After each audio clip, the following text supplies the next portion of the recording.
ሰላም ተኸታተልቲ ልሳን ዩቲዩብ ከመይ ውዕልኩም? ኣነ እግዚአብሔር ይመስገን ፅቡቅ ኣለኹ። ከም ፅቡቅ ዘለኹ ፅቡቅ ትልው ናይ ኩሉ ግዜ ትምኒተይ እዩ። እሺ እምበኣርከስ ክቡራት ተኸታተልቲ ልሳን ዩቲዩብ ቤተሰብ ዘይኮንኩም ሳብስክራይብ ብምግባር ቤተሰብ ኩኑ። ቤተሰብ ዝኾንኩም ድማ ነዛ ቪድዮ ላይክ እናገበርኩም ክትበረታትዑኒ በዚ ኣጋጣሚ ብትሕትና ይላበወኩም። ሽነፍቲ ናይ ሎማዓንቲ ኣርእስተይ ክኣቱ ማለት እዩ። ከምቲ ትሪእዎ ኣለኹም በዛ ምስሊ ዘይተጎድአ ሰብ የለን ዳርጋ ክበሃል ይከኣል። ብጣዕሚ እያ ሕልናኻ ትርብሸካ ማለት እዩ። ደጋጊማ ኣነ እውን ክሪኣ ፀኒሐ እዛ ህፃን ንባዕላ ህፃን እንዳሃለወት ህፃን ሓዚላ ንመን እያ ትእልሽላ ዝብል ብዙሕ ፅሑፋት ይርአ ነይረ። ንዝኾነ ይኹን ነቦኣ ድዩ ንዲኣ ድዩ ንሓፍታ ድዩ ንሓዋ ድዩ ብዘየገድስ እንታይ ደኣ እቲ ኣብ ውሽጣ ትፈትዎ ትናፍቆ ሰብ ከም ዘሎ እሱ እውን ስለ ዓዱ ስለ ህዝቡ ከም ዝተሰወአ ኣብቶም ጀጋኑ ስዋኣት ጀጋኑ ሰማዕታት ውሽጢ ንምልላይ ትእልሽ ነይራ ማለት እዩ። ረኺባቶ ዶ ትኾን ዝብል እውን ብዙሕ ፅሑፍ ነይሩ። ተትረኽቦ ደስ ይብል ሪኣ ብዓይና ተኣምን ካብኡ ድማ ተቐብፅ ማለት እዩ። ግን ብጣዕሚ ካብ ልሕዘነኒ ካብ ዓይነይ ዘወር ክትብለይ ከኣለት ምስሊ እያ። ህፃን እናሃለወት ንባዕላ ከምቲ ንሪኣ ህፃን እያ፣ ህፃን ድማ ሓዚላ ኣላ ማለት እዩ። ስለዚ ብጣዕሚ በእውነት ኩናት ዝሓለፈ 3-4 ዓመታት ክንደይናይ ኣብ ህፃውንቲ ናይ ሕልና ፀገም ናይ ስነ ኣእምሮ ፀገም ከም ዝፈጠረሎም መርአይ መግለፂ እያ እዛ ፎቶ ማለት እዩ። እዛ ህፃን እዚኣ እቲ ትደልዮ ሰብ ብሂወት ከም ዘየለ ኣሚና እናሃለወት ወላ ብሂወት ተዘይሃለወ ንምርኣይ ብዓይና ከምቲ ንሪኣ ትእልሽላ ማለት እዩ። እግዚአብሔር ኣምላክ ልቦናኣ መፅናዕንዒ መንፈስ ቅዱስ ይሃባ። ብጣዕሚ እዩ ልሕዝን። ኩናት ክንደይናይ ከም ልሃሲ ኩናት ክንደይናይ ሕማቕ መሪር ከም ዝኾነ ካብዛ ህፃን እዚኣ ክንደይናይ ኣብ ህዝብና ኣብ ሕብረተሰብና ኣብ ዓድና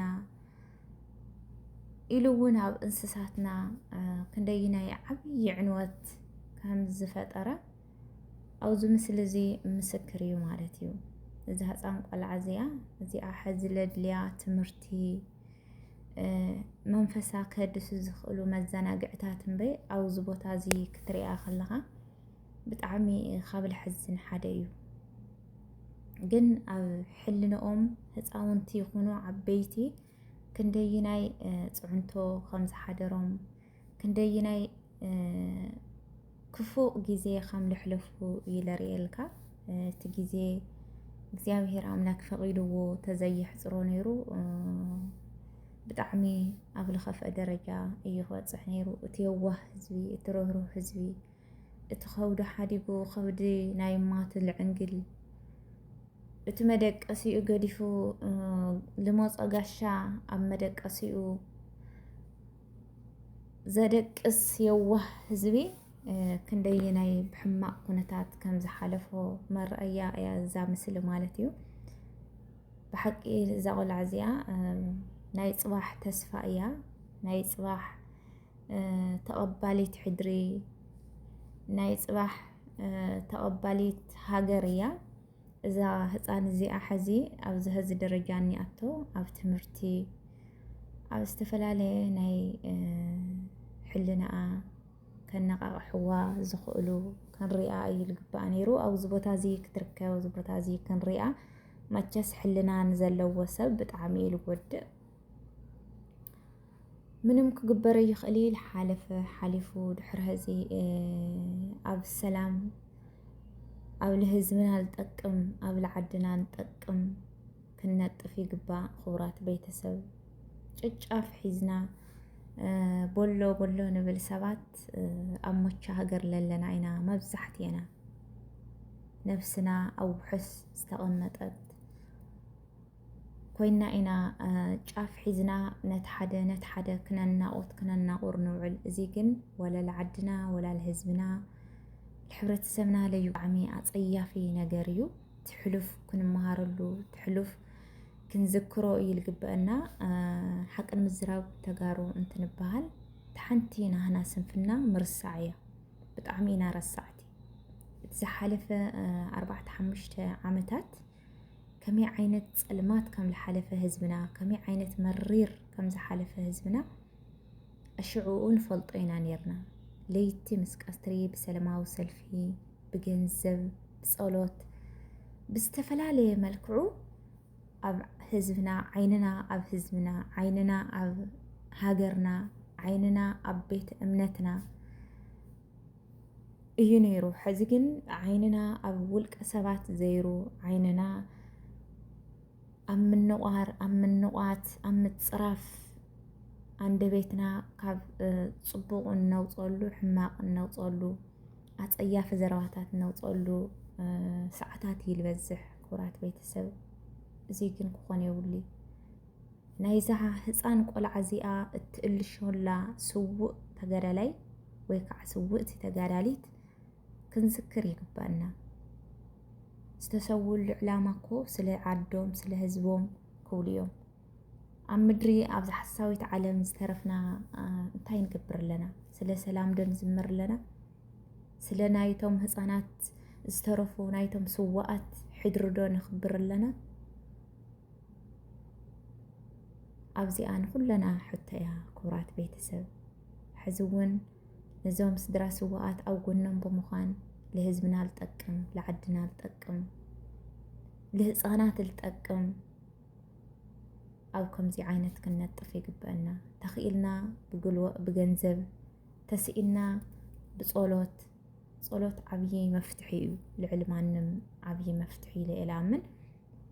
ስለዚ ክቡራት ቤተሰብ ናይዛ ህፃን እዚኣ ናይ ስነ ኣእምሮ ስብራት ኣብ ኩለና ሕልና ክመላለስ እዩ ዝግባእ።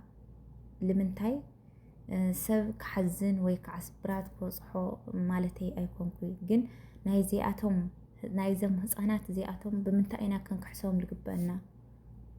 እንታይ ተጌርና ኢና ክንክሕሶም ዝግበአና? እንተይልና ስለ ሰላም ተዘሚርና ንዓቶም እውን ብዕቢ ዓቕምና በታ ዘላትና ከየስተማስሉ ቢሮ ድዮም ደልዮም ደፍተር ድዮም ደልዮም ክዳን ድዮም ደልዮም ምግቢ ድዮም ደልዮም መፅለሊ ድዮም ደልዮም ኣብ ጎኖም ብምዃን ብከምዚ መልክዑ ኢና ክንድብሶም ንኽእል ክቡራት ቤተሰብ እምበር ወይ ኣቦኦም ክንምልሰሎም ወይ ኣዶኦም ክንምልሰሎም ወይ ሓፍቶም ክንምልሰሎም ወይ ሓዎም ክንምልሰሎም ኣይንኽእል።